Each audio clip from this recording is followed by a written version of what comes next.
my daughter. For every mother knows that one day her daughter will find a great man, fly the nest, and get married. Every mother also wishes her daughter the best of luck in finding the right man, one that will make her happy beyond belief. And when the time comes, when this happens, all the mother can do is observe and hope for the best for her. Today, this is my role. Friends and family, I would like to say a couple of thank you messages. First to my daughter Anne and her husband Paulo for making me the happiest, proudest mother around today. You live up and even went beyond my expectation in keeping your promise to abide by my rule. Rule talaga to the extent of a rule as a mother. May curfew pa yan. And alam ko yung mga friends niya would say na KJ ako as a mother, na as if teenager pa siya. Thanks to the technology of cell phones, beeper, and everything. Alam niya yon. Parang I can't live without my children, even my husband.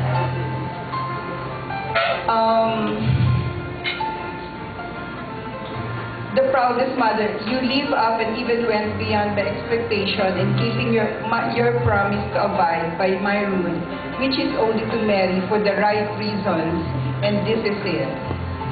Thank you. Secondly, to all of you for joining us in our celebration here today, you have helped make it such a magnificent occasion. I like to coin this word for Anne and Pao. Coming together is a beginning. Keeping together is progress. Working together is success. So congratulations again. I hope you enjoy the rest of your celebration today, as well as the rest of your lives together. May God bless you always. Actually, there are 3 celebrations today that we're having right now.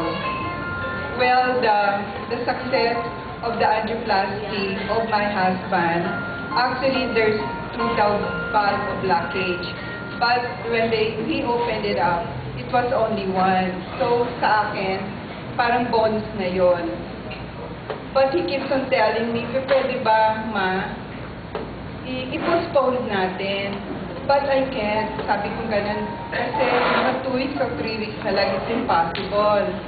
And then, the second one is the pregnancy of Marife, the wife of my son, was giving birth this January or 7. And he cannot flew in for the reason na 7th month na siya. So the Emirates did not permit her to be with my son. And the second, the first, and the third is the celebration of the wedding of Roxanne. For me, it's really a celebration for each one of us to be happy. Kaya lang emotional na lang ako, and I hope you bear with me. Thank you.